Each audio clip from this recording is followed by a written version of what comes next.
Olá galera, tudo bem? Professor Raul para mais um encontro nosso a respeito do reino animal. Hoje nós vamos tratar rapidamente, de dois filos muito importantes. Nós vamos falar a respeito de moluscos e anelídeos. Então, nosso primeiro quadro é sobre molusco e o segundo de anelídeos. Lembrando que nosso encontro nessa aula ele é mais curtinho, então a gente sempre está selecionando o que é mais importante de cada filo, o que eu acredito que caia mais em prova, o que o aluno tem que ter mais em mente para conseguir diferenciar um filo do outro. Galera, quando a gente está estudando zoologia, uma coisa muito importante é você saber o que difere um filo do outro. O que um filo trouxe de novidade, o que molusco trouxe de novidade para o nosso estudo, por aí vai. Essas características únicas de cada filo são muito cobradas em prova, beleza? Então vamos dar início então. Então, galera, começando por molusco. A palavra molusco significa animal de corpo mole. Quando a gente está estudando esse filo, a gente tem que lembrar que eles têm essas três características aqui, ó, fundamentais. São celomados, que não era nada mais nada menos do que obrigação deles, né? Porque o celoma já surgiu desde plateumintos. Na nossa aula de plateumintos a gente já viu que eles são, né? Ou desculpa, gente, de plateuminto não, de anelídeo, né? É em anelídeo que vai surgir o celoma. Em plateuminto eles ainda são acelomados. Então, aqui nós temos um celoma de verdade, beleza? Completamente revestido de mesoderme e são animais triblásticos. O que significa ser triblástico? A gente tem os três folhetos embrionários: ectoderme, mesoderme e endoderme. E simetria bilateral. A simetria bilateral que surgiu nos plateumintos. Foi aí que eu me confundi. Simetria bilateral surgiu lá nos plateumintos. Uma característica importante aqui dos moluscos que a gente tem que lembrar é o surgimento da concha. Esses animais eles têm o corpo mole, mas alguns representantes dos moluscos apresentam essa estrutura de proteção do corpo aqui, ó, a famosa concha. A concha ela pode ser externa, como é o caso aqui desse caramujo aqui, ó. Ele apresenta uma concha externa, pode ser uma concha interna, que é no caso das lulas, ou a concha pode estar até ausente, que é o caso dos polvos, que apresentam uma concha ausente, beleza? A gente vai caracterizar classe por classe aqui, as três principais classes. Mas primeiro, vamos conversar um pouco a respeito da organização básica do corpo de um molusco. Galera, os moluscos foram os primeiros a apresentarem aqui, ó, olhos de verdade, né? Antes, lá nos plateumintos, o que a gente tinha eram apenas os ocelos, que serviam para detecção da luz. Aqui não, ó. Aqui eu tenho olhos de verdade.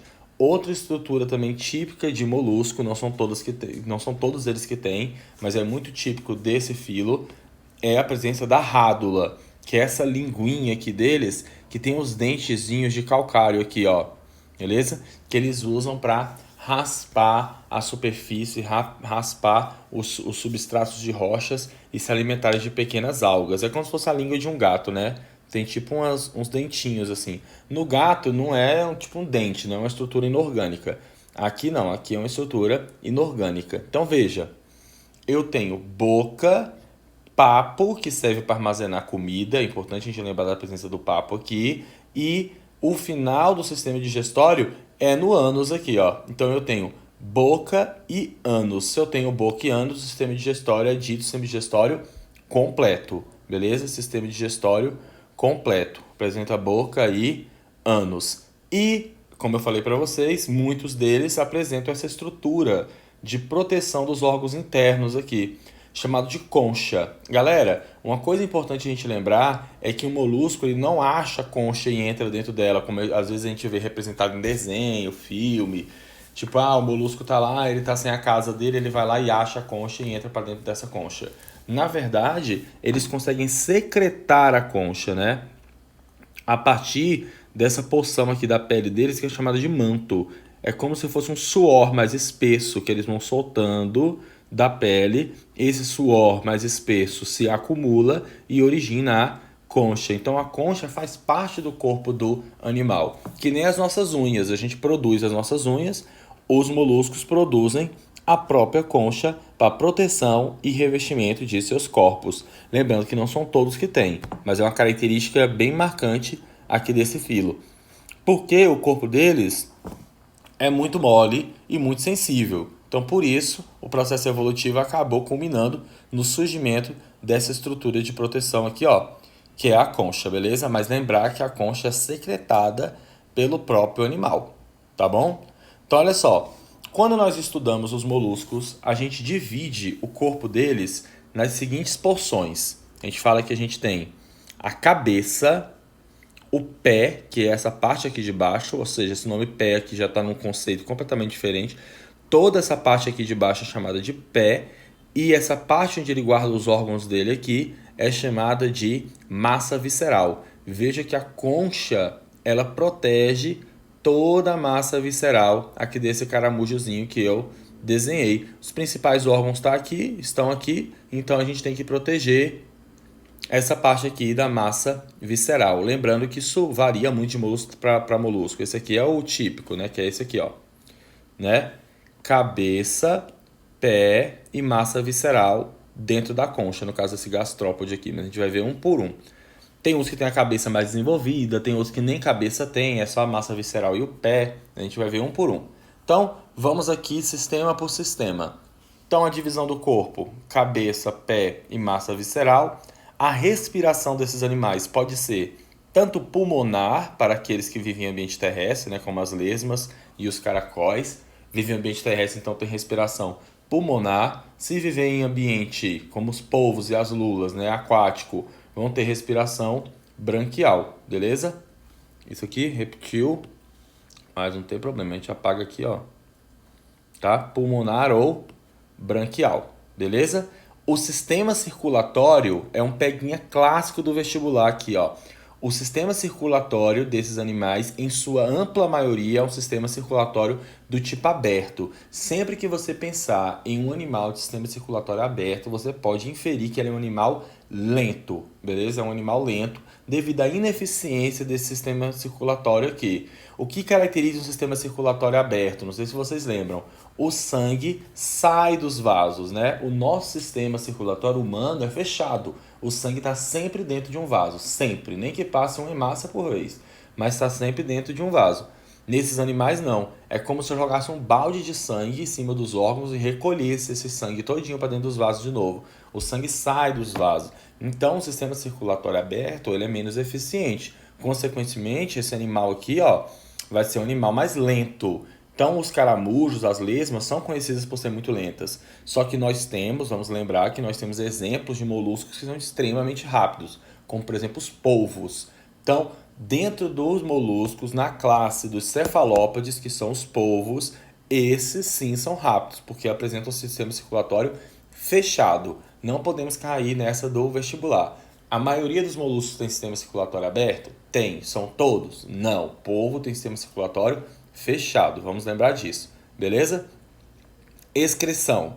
A produção da urina, então, é feita por rins primitivos chamados de metanefrídeos. Isso aqui gera muita dúvida nos alunos, né? O que seria um metanefrídeo. Nada mais é do que um rim primitivo. Pode pensar assim, um projeto de rim. E o xixi sai por um poro excretor, beleza? Sistema digestório completo, como eu já havia falado. E eu tenho um sistema nervoso ainda ganglionar, já mostrando uma cefalização. Ele já se encontra um pouquinho mais aqui, mais perto da cabeça, mas eu tenho gânglios espalhados pelo corpo inteiro, correndo ventralmente, beleza? No corpo de um molusco.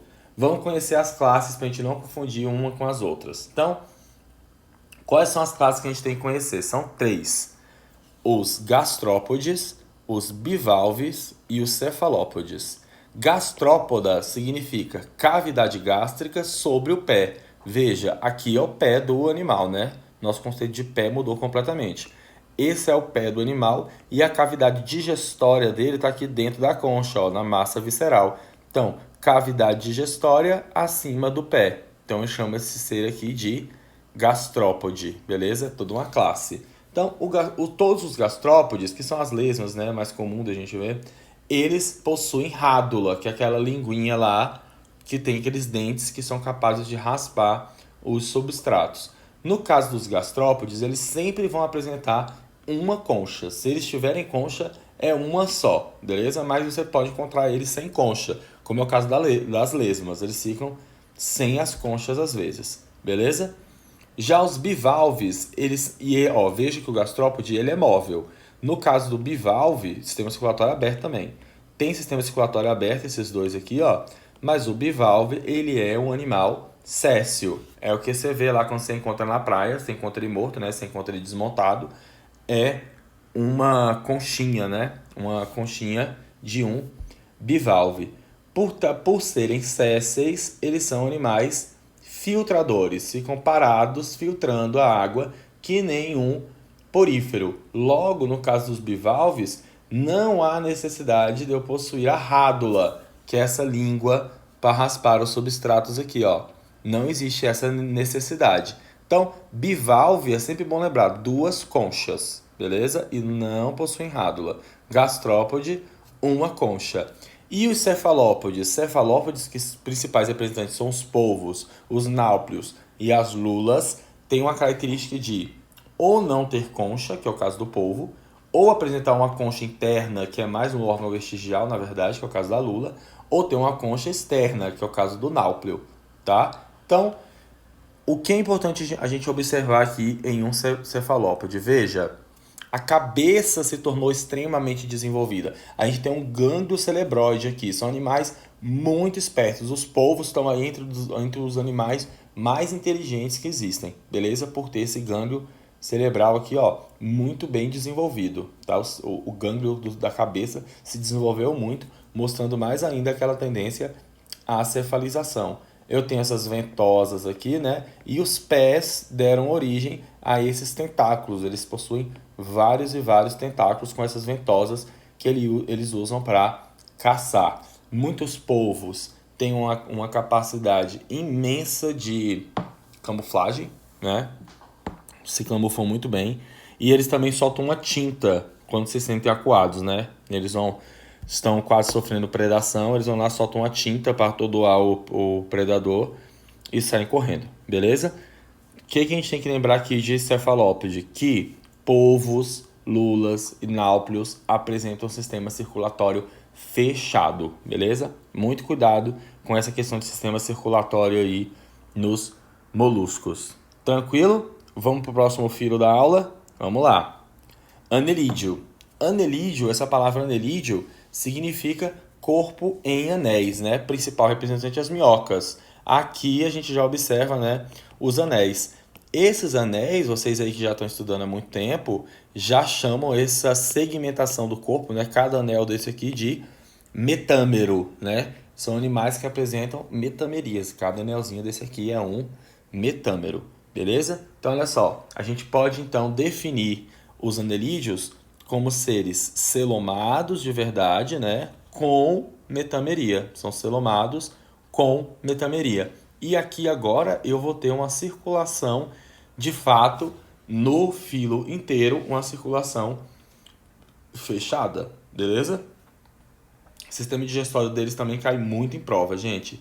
Porque além de ser completo, eles apresentam, as minhocas, os anelídeos, apresentam uma característica que a gente só associa às aves, que é a presença do papo e da moela. Isso cai muito em prova porque os alunos não conseguem imaginar uma minhoca com papo e com moela, que é uma coisa mais relacionada às aves, mas eles têm, tá? As minhocas apresentam papo, que é essa dilatação aqui do sistema digestório, e moela. O que o vestibular gosta de perguntar também? As diferenças de função aqui. Papo serve para armazenar a comida e a moela, ela serve para triturar. Ela serve para trituração. Trituração desse alimento. Assim como nas aves também. É só você lembrar que a gente também vai ter essa estrutura aqui nos anelídeos, beleza? Sistema digestório completo com boca e ânus. Perfeito. A excreção se dá por rins primitivos, também por metanefrídeos, e eu tenho um poro excretor em cada metâmero, beleza? Em cada subunidadezinha dessa aqui eu tenho um poro excretor, mantendo o corpo do animal sempre úmido. Isso é muito importante porque a respiração é cutânea, então se você deixa úmido, você favorece as trocas gasosas, tranquilo? Vou também ter um sistema sensorial ganglionar e ventral, fica arrastando o sistema nervoso no chão o tempo inteiro. E isso tem um lado positivo, porque elas trabalham sentindo as vibrações do solo, né? Então o sistema nervoso delas é ventral, beleza? Vamos ver aqui as classes. Quais são as classes? Oligoqueta, poliqueta e irudínia. A grande questão aqui é o número de cerdas, tá? Por exemplo, os oligoquetas, eles têm, deixa eu ver se ficou legal, poucas cerdas. O que seriam cerdas? Possuem poucas cerdas, ou seja, cerda, galera, se eu for dar um zoom aqui, é como se fossem uns pelinhos assim, ó, no corpo do animal. Ó, acho que aqui dá até pra ver, ó. A imagem não é muito boa, mas dá pra ver mais ou menos as cerdas. As minhocas apresentam pouquíssimas cerdas, então elas são chamadas de... estão classificadas na classe dos oligoquetas, beleza? Já os poliquetas têm cerdas muito bem desenvolvidas. Vou botar aqui, ó. Cerdas bem desenvolvidas.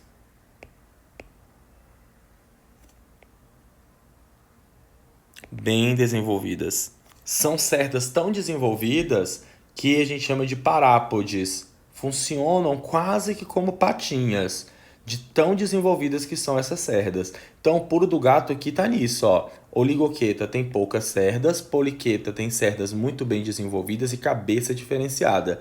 Já os irudíneos, galera, que são principalmente as sanguessugas, eles não possuem cerdas. Não possuem cerdas. As sanguessugas têm a boca adaptada como uma ventosa para grudar aqui, né, no hospedeiro dela, que ela está parasitando, para ficar se alimentando de sangue. E a saliva dela tem duas características que costumam aparecer muito em prova, que ela é, como é que se fala, que impede a coagulação do sangue, me faltou a palavra agora, mas vocês devem lembrar que palavra é essa que está me faltando agora. Anticoagulante. Ela é anticoagulante e ela é analgésica também. Então, quando a sanguessuga cola em um animal, o animal nem percebe. Ela fica com essa ventosa dela aqui grudada, o animal nem sente, parece que não tem nada ali. Beleza? E o sangue não coagula nunca. O sangue fica fluindo para dentro dela o tempo inteiro e ela se alimentando. Ó, se a gente duvidar que uma sanguessuga é um anelídeo, é só a gente chegar aqui perto, ó. O que é isso aqui, ó? Esses anéisinhos aqui. Metameria. Anelídeo. Beleza? Para terminar, vamos para a reprodução sexuada. No caso dessa reprodução sexuada aqui, esses indivíduos, eles são monóicos, ou seja, eles têm os dois sexos, beleza? Produzem tanto gametas masculinos quanto gametas femininos. E aqui nesse processo de reprodução, a gente tem que ficar de olho nessa estrutura aqui muito importante, galera, chamada de clitelo. O clitelo é esse metâmero aqui, mais desenvolvido, que é responsável por produzir um casulo que vai carregar os óvulos até o encontro dos espermatozoides. Mas vamos com calma. Então, como elas são então monóicas, as duas produzem tanto espermatozoides quanto óvulos, elas trocam gametas entre si. Elas se encontram aqui, ó, fazem a troca desses gametas, né? Uma bota o espermatozoide no poro genital da outra e aí elas se separam. Uma, né? A gente olha só para uma aqui agora. Essa aqui começa a produzir óvulos em seu clitelo, formando um casulo. Esse casulo anda pelo corpo da minhoca, ao chegar no final, enquanto os espermatozoides, fecunda, né? Tem um processo de fecundação e solta o casulo no meio externo. Quando saírem os filhos delas aqui, ó, já são minhoquinhas jovens iguais aos pais. Logo a gente diz que elas apresentam desenvolvimento direto, porque não apresentam nenhum tipo de estágio larval.